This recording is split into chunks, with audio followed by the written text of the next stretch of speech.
Assalamualaikum warahmatullahi wabarakatuh.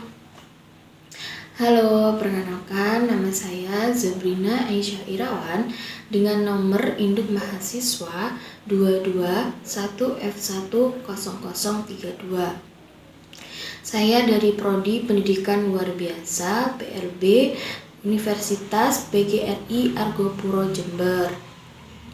Jadi tujuan saya membuat video ini adalah sebagai pemenuhan tugas ujian akhir semester dari dosen pengampu Ibu Sugihartati, mata kuliah Pendidikan Tunalaras. Dan di sini saya akan menjelaskan beberapa materi tentang disabilitas tunalaras. Asih tunalaras itu, jadi tunalaras adalah individu yang mengalami hambatan atau masalah dalam mengendalikan emosi dan kontrol sosial. Jadi individu tunalaras ini biasanya menunjukkan perilaku menyimpang yang tidak sesuai dengan norma, kemudian aturan yang berlaku di sekitarnya. Tunalaras ini juga dapat disebabkan karena faktor internal maupun faktor eksternal atau faktor dari luar, dari pengaruh lingkungannya, lingkungan dia berada atau lingkungan sekitar. Nah, setelah ini saya akan menjelaskan klasifikasi dari anak tunalaras. Jadi secara garis besar anak tunalaras ini dapat diklasifikasikan menjadi anak yang mengalami kesukaran dalam menyesuaikan diri dengan lingkungan sosial. Kemudian yang kedua, anak yang mengalami gangguan emosi. Jadi sehubungan dengan itu, William MC pada tahun 1975 ini mengemukakan kedua klasifikasi tersebut antara lain sebagai berikut, yaitu anak yang mengalami kesulitan dalam menyesuaikan diri dengan lingkungan sosial atau semi-socialist children, yaitu anak yang termasuk dalam kelompok ini dapat mengadakan hubungan sosial tetapi terbatas pada lingkungan tertentu. Contoh atau misalnya keluarga dan kelompoknya. Keadaan seperti ini datang dari lingkungan yang menganut norma-norma tersendiri, di mana norma tersebut ini bertentangan dengan norma yang berlaku di masyarakat. Kemudian anak ini akan menjadi atau selalu merasakan ada suatu masalah dengan lingkungan di luar kelompoknya. Kemudian yang kedua ada children arrested at primitive level of socialization, adalah anak pada kelompok ini dalam perkembangan sosialnya berhenti pada level atau tingkatan yang rendah.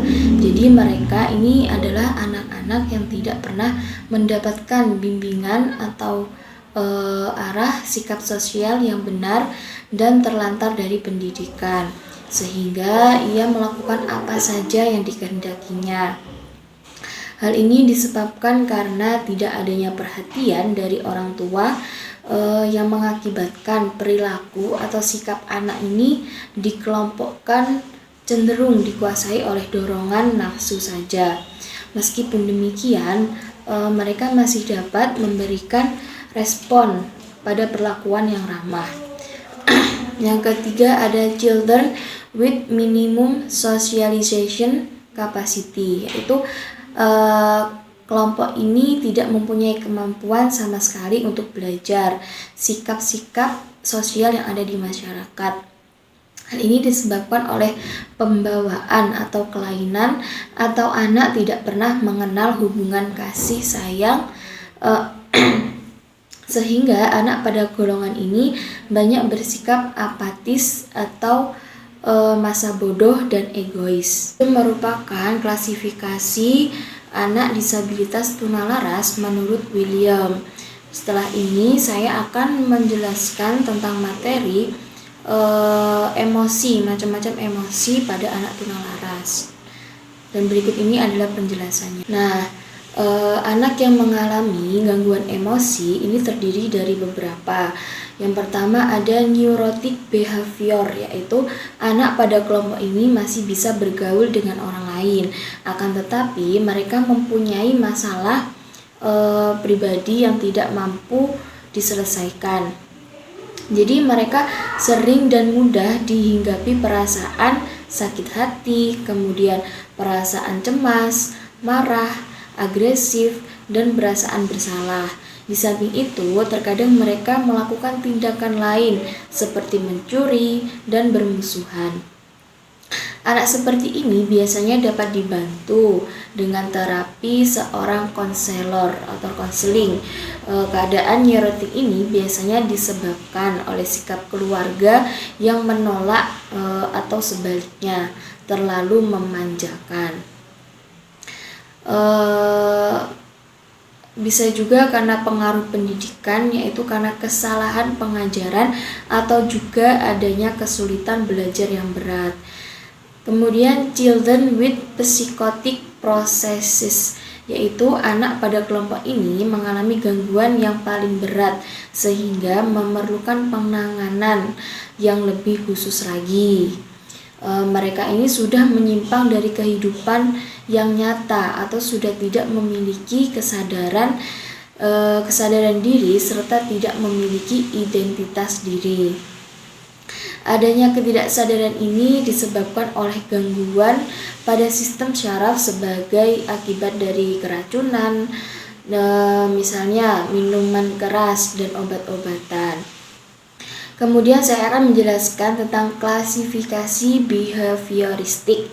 Jadi berdasarkan perilakunya, anak tunalaras ini dibagi menjadi beberapa jenis, yaitu yang pertama, conduct disorder, juga disebut unsocialized aggression, yaitu ketidakmampuan mengendalikan diri seperti berkelahi, kemudian memukul, menyerang orang lain, pemarah, tidak patuh, menentang, merusak milik orang lain, kurang ajar, nakal, hiperaktif, menolak arahan, mudah terganggu perhatian, kemudian mencuri, menyalahkan orang lain, gaduh, dan ramai.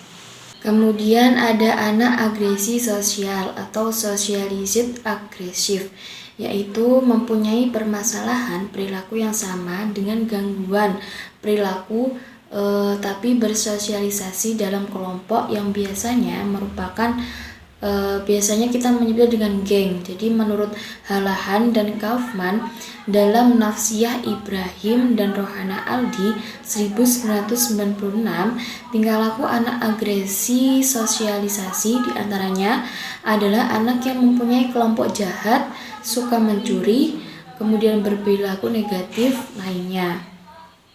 Anak agresi sosialisasi biasanya tidak dapat menyesuaikan diri di lingkungan rumah, sekolah, ataupun masyarakat.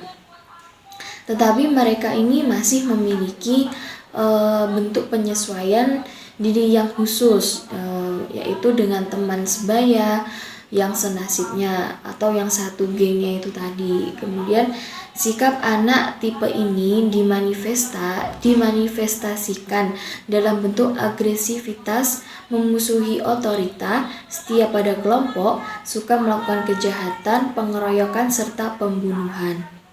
Jadi ada salah satu para ahli yaitu Zainun Mutadin dalam Ajat Sudrajat 2012. Jenis agresi digolongkan menjadi dua, yaitu agresi permusuhan, hostile aggression.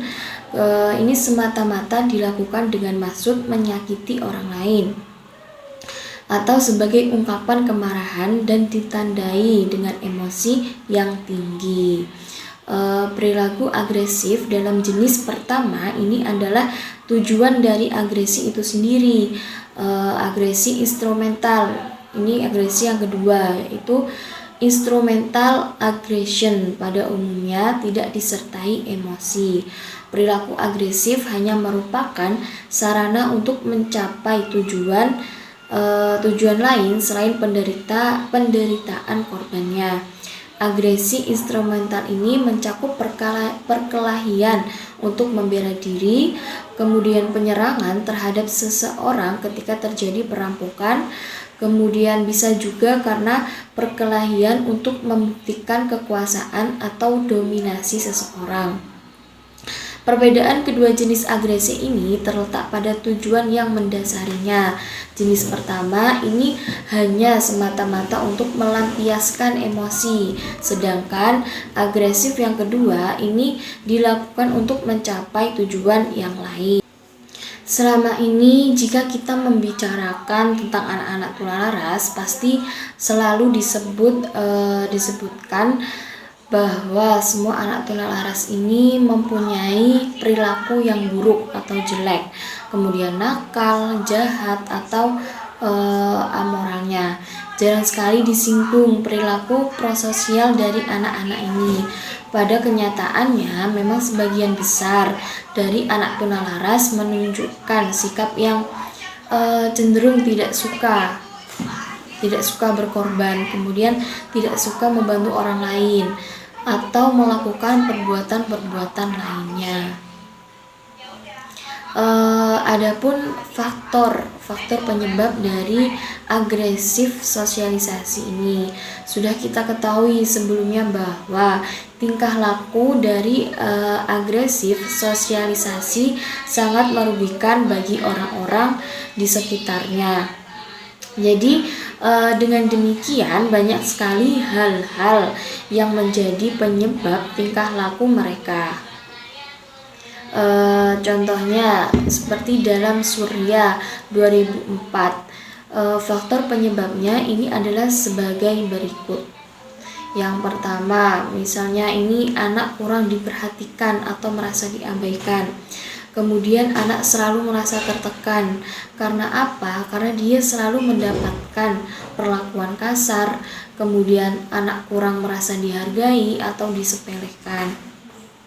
Tumbuhnya rasa iri hati pada anak. Kemudian sikap agresif merupakan cara berkomunikasi anak. Pengaruh keluarga yang kurang harmonis juga pengaruh tontonan aksi-aksi kekerasan dari sosial media seperti TV, gadget, dan yang lain, dan pengaruh pergaulan yang buruk. Karena seperti yang kita ketahui pada zaman sekarang pergaulan bebas sangat marak sekali di kalangan remaja. Dan di sini peran orang tua harus bisa mengarahkan anak untuk memilih pergaulan yang lebih baik lagi, atau memilih circle pertemanan yang baik agar mereka tidak larut atau tidak ikut dalam pergaulan bebas. Kemudian sedangkan menurut Zainul Muqtadin dalam Ajat Sudrajat pada tahun 2012, beliau mengatakan bahwa faktor penyebab perilaku agresif antara lain amarah, kemudian faktor biologis, kesenjangan generasi, kemudian lingkungan, itu bisa kemiskinan, anonimitas, suhu udara yang panas, kemudian peran belajar model kekerasan, frustasi, dan proses disiplin yang keliru. Amarah, pada saat marah ada perasaan ingin menyerang, kemudian memukul, menghancurkan, atau melempar sesuatu, yang biasanya timbul pikiran yang kejam. Bila hal-hal tersebut disalurkan, maka terjadilah perilaku agresif. Jadi tidak dapat dipungkiri bahwa pada kenyataannya agresif adalah suatu respon terhadap suatu kemarahan, kekecewaan, sakit fisik, penghinaan, atau ancaman. Ini sering memancing amarah dan akhirnya memancing suatu agresi. Kemudian faktor biologis. Ada beberapa faktor biologis yang mempengaruhi perilaku agresi, seperti gen, kemudian sistem otak, dan kimia darah. Kesenjangan generasi, adanya perbedaan atau jurang pemisah antara generasi anak dengan orang tuanya.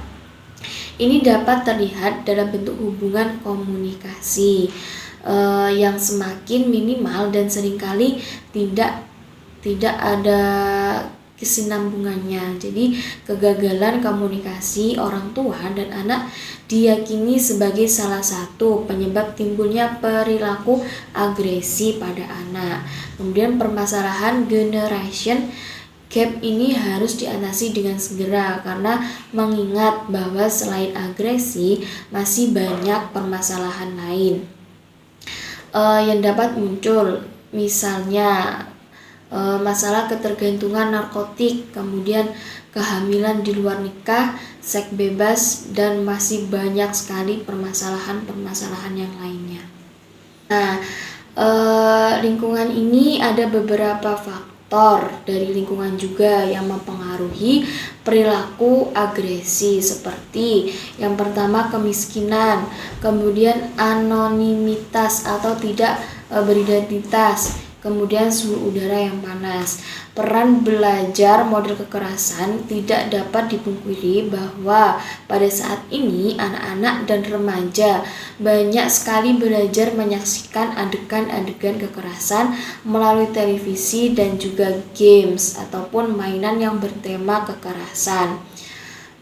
Acara-acara yang menampilkan adegan kekerasan ini hampir setiap saat dapat ditemui dalam tontonan yang disajikan di televisi, mulai dari film kartun, kemudian sinetron, sampai film laga. Selain itu, dapat juga berlangsung dalam kehidupan sehari-hari. Contohnya, bila seorang yang sering menyaksikan tawuran di jalanan, kemudian mereka secara langsung menyaksikan kebanggaan orang yang melakukan agresi tersebut secara langsung. Kemudian atau dalam kehidupan bila terbiasa di lingkungan rumah ini menyaksikan peristiwa perkelahian antar orang tua di lingkungan keluarga. Di sini ayah dan ibu sering cekcok dan peristiwa sejenisnya. Kemudian semua itu dapat memperkuat perilaku agresi yang ternyata sangat efektif bagi dirinya. Kemudian frustasi.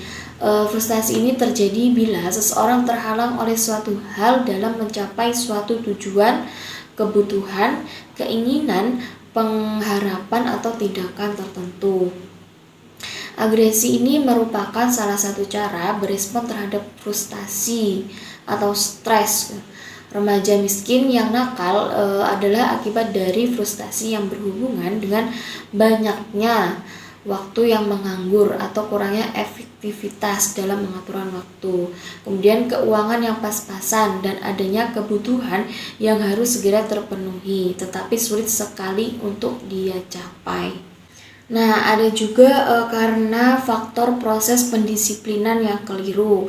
Jadi, pendidikan disiplin yang otoriter dengan penerapan yang keras terutama ini dilakukan dengan memberikan hukuman fisik berupa pukulan. Kemudian, ini dapat menimbulkan berbagai pengaruh buruk bagi remaja.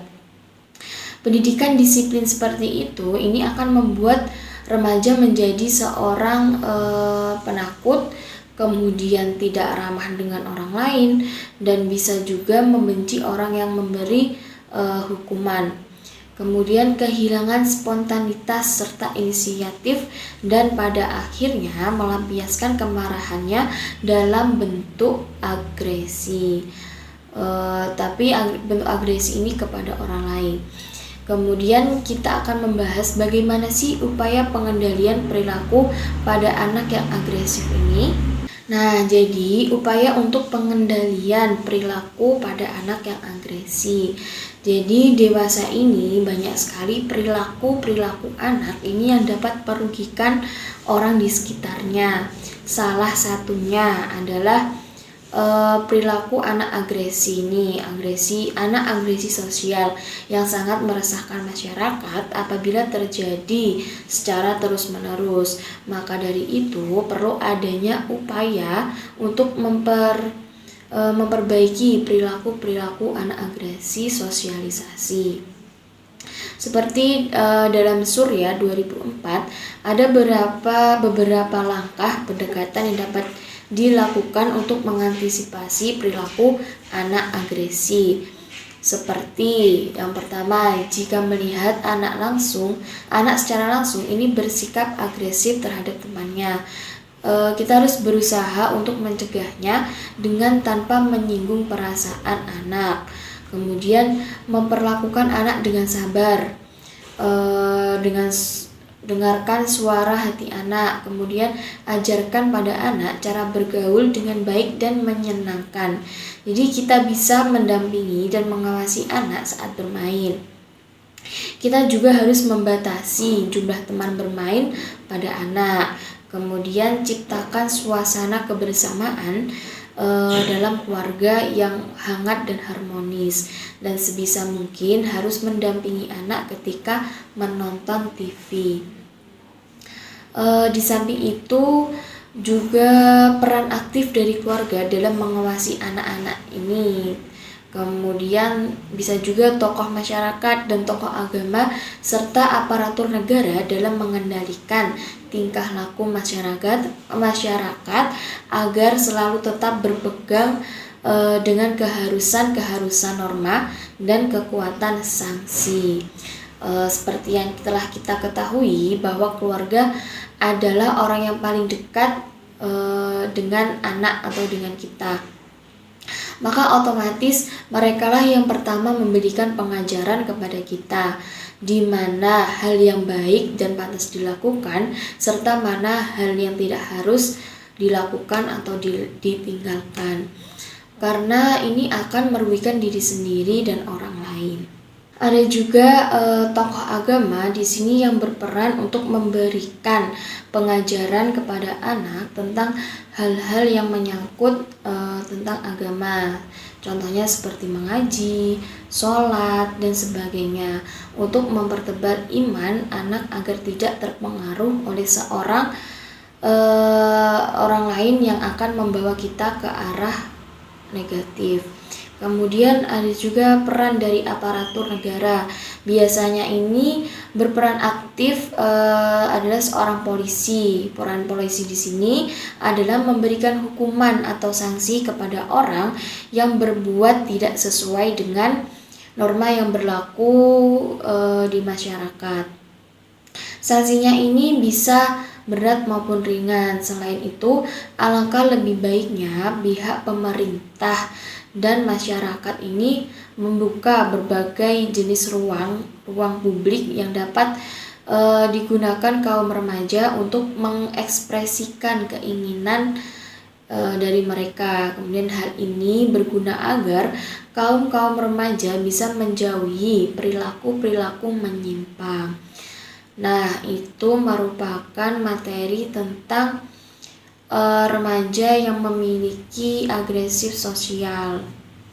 Nah, selanjutnya ini ada anxiety. Anxiety ini juga disebut sebagai personality problem, yaitu adalah perilaku yang berkaitan dengan kepribadian seperti cemas, kemudian takut, tegang, sangat pemalu, kemudian penyendiri, kemudian tidak mampu berteman, sedih, depresi, terlalu sensitif, terlalu perasa, kemudian merasa rendah diri, kurang percaya diri, mudah bingung, dan sangat tertutup. Dan tidak jarang juga sering menangis. Kemudian ada immaturity atau inadequacy, yaitu kelompok perilaku yang menunjukkan sikap kurang dewasa atau kurang matang, seperti kemampuan memperhatikan pendek, kemudian tak dapat berkonsentrasi, melamun, kemudian kaku, pasif, kesulitan memperlihatkan kurang minat, kemudian menyelesaikan sesuatu yang dengan ceroboh dan tidak rapi. Nah, berikut ini saya akan menjelaskan tentang karakteristik yang berkaitan dengan segi akademik atau sosial, emosional, dan fisik kesehatan dari anak tunalaras. Jadi karakteristik akademik ini merupakan kelainan perilaku yang mengakibatkan penyesuaian sosial dan sekolah yang buruk. Akibatnya apa? Dalam belajar, mereka ini memperlihatkan ciri-ciri seperti yang pertama itu ada hasil belajar yang di bawah rata-rata, kemudian sering berurusan dengan guru BK, kemudian tidak naik kelas, kemudian sering membolos atau sering tidak masuk kelas, kemudian sering melakukan pelanggaran baik di sekolah maupun di masyarakat dan lain-lain. Kemudian karakteristik sosial atau emosional. Karakteristik sosial atau emosional tunalaras ini dapat dijelaskan sebagai berikut. Yang pertama itu karakteristik sosial seperti masalah yang menimbulkan gangguan bagi orang lain. Contohnya nih, yang pertama itu ada perilaku yang tidak diterima di masyarakat. Ini biasanya melanggar norma dan budaya. Kemudian yang kedua, perilaku itu bersifat mengganggu dan dapat dikenai sanksi oleh kelompok sosial. Kemudian yang kedua ini perilaku itu ditandai dengan tindakan agresif. Apa sih tindakan agresif itu ya? Seperti tidak mengikuti aturan, kemudian bersifat mengganggu, kemudian bersifat membangkang dan menentang, dan juga tidak dapat bekerja sama. Kemudian yang nomor 3 ini melakukan tindakan yang melanggar hukum dan kejahatan remaja. Kemudian karakteristik emosional, hal-hal ini yang menimbulkan penderitaan bagi anak, misalnya tekanan, tekanan batin, rasa cemas yang ditandai dengan rasa gelisah, rasa malu, rendah diri, ketakutan, dan sifat perasa atau sensitif. Karakteristik fisik atau kesehatan pada anak tunalaras ini umumnya masalah fisik atau kesehatan yang dialami itu berupa gangguan makan, kemudian bisa juga gangguan tidur atau gangguan gerakan. Tapi pada umumnya mereka ini merasa ada yang tidak beres dengan jasmaninya. Kemudian anak tunalaras ini mudah mengalami kecelakaan, kemudian merasa cemas pada kesehatannya, seolah-olah mereka ini merasa sakit dan lain-lain. Kemudian kelainan lain yang berubah fisik yaitu gagap, kemudian buang air tidak terkontrol, kemudian bisa juga sering mengompol dan lain-lainnya. Faktor-faktor penyebab ketunalarasan ini yang pertama itu bisa karena kondisi atau keadaan fisik, yaitu disfungsi kelenjar endokrin merupakan salah satu penyebab timbulnya kejahatan. Kelenjar endokrin ini mengeluarkan hormon yang mempengaruhi tenaga seseorang. Jadi bila secara terus-menerus fungsinya ini mengalami gangguan, maka dapat berakibat atau mengakibatkan terganggunya fisik dan mental seseorang, sehingga akan berpengaruh terhadap. Yang nomor 2 ini ada masalah perkembangan. Jadi di dalam menjalani setiap fase perkembangan individu itu sulit untuk terhindar dari berbagai konflik atau masalah. Konflik emosi ini terjadi pada masa kanak-kanak dan masa pubertas. Jadi jiwa anak yang masih labil pada masa ini banyak mengandung resiko berbahaya jika kurang mendapatkan bimbingan dan pengarahan dari orang tua atau orang dewasa terdekat, maka akan mudah terjerumus pada tingkah laku yang menyimpang. Kemudian yang nomor 3 ini dari lingkungan kerja. Jadi keluargalah peletak dasar perasaan aman dari emotional security pada anak. Dalam keluarga ini anak memperoleh pengalaman pertama mengenai perasaan dan sikap sosial. Jadi beberapa aspek yang terdapat dalam lingkungan keluarga yang berkaitan dengan masalah gangguan emosi dan tingkah laku. Itu ada kasih sayang dan perhatian, kemudian ada keharmonisan keluarga, kemudian ada kondisi ekonomi. Kemudian yang nomor 4 ini ada dari lingkungan sekolah. Jadi sekolah merupakan tempat pendidikan yang kedua bagi anak setelah keluarganya. Tanggung jawab sekolah ini tidak hanya sekedar membekali anak didik atau siswa dengan sejumlah ilmu pengetahuan, tetapi sekolah ini juga bertanggung jawab membina atau membimbing kepribadian anak didik sehingga menjadi seorang dewasa yang bertanggung jawab baik terhadap dirinya sendiri maupun terhadap lingkungan masyarakat di sekitarnya, tentunya yang luas. Kemudian timbulnya gangguan tingkah laku antara lain berasal dari guru dan fasilitas pendidikan. Kemudian ada yang nomor 5, ini lingkungan masyarakat. Salah satu hal yang nampak mempengaruhi pola perilaku anak dalam lingkungan sosial adalah yang pertama itu ada keteladanan, yaitu meniru perilaku orang lain. Di samping itu, pengaruh-pengaruh yang bersifat positif di dalam lingkungan masyarakat. Juga terdapat banyak sekali sumber yang merupakan pengaruh hal-hal negatif yang dapat merupakan pengaruh negatif yang dapat memicu munculnya perilaku yang menyimpang. Kemudian saya akan menjelaskan tentang klasifikasi dari anak tunalaras. Jadi dilansir dari buku Kesulitan Belajar dan Gangguan Psikologis Ringan pada Anak atau Implementasi pada Anak Usia Sekolah Dasar pada 2019 oleh Siti Urbayatun dan kawan-kawannya. Jadi, klasifikasi tunalaras dapat dibedakan berdasarkan jenis dan derajat penyimpangannya. Berdasarkan jenis tunalaras, ini dapat diklasifikasikan menjadi dua. Yang pertama yaitu aspek kepribadian orang atau anak tunalaras ini umumnya mengalami kelainan perkembangan emosi serta penyesuaian diri dalam pergaulan. Kemudian yang kedua yaitu aspek kesehatan jiwa. Klasifikasi ini menandakan seseorang yang mengalami tunalaras itu memiliki penyimpangan emosi dan penyesuaian dan pada umumnya ini dipengaruhi oleh faktor genetik dan lingkungan di sekitarnya. Kemudian berdasarkan derajat penyimpangan tunalaras ini dapat diklasifikasikan menjadi 3 bagian. Yang pertama itu ada anak tunalaras dengan taraf ringan yang memperlihatkan penyimpangan emosi serta penyesuaian diri dengan lingkungan sekitarnya. Ini dalam taraf ringan.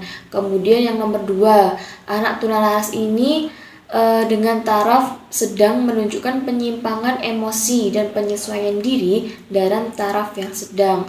Biasanya anak tunalaras ini mengalami atau membutuhkan pelayanan tersendiri dalam proses belajarnya. Yang terakhir atau yang ketiga itu ada anak tunalaras taraf berat. Jadi klasifikasi tunalaras ini memperlihatkan bahwa terjadi pelanggaran hukum oleh orang atau anak tunalaras karena setelah mengganggu ketertiban di masyarakat, sebagai contoh penggunaan narkoba, kemudian tawuran,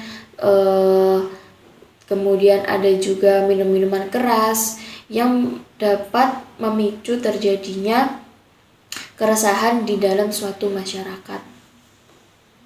Itu merupakan beberapa materi yang bisa saya sampaikan mengenai anak dengan hambatan tunalaras. Jadi apabila ada perkataan atau kata-kata saya yang kurang tepat, kurang lebihnya mohon maaf. Semoga video yang saya buat ini dapat bermanfaat bagi teman-teman semua. Kurang lebihnya mohon maaf. Wassalamualaikum warahmatullahi wabarakatuh.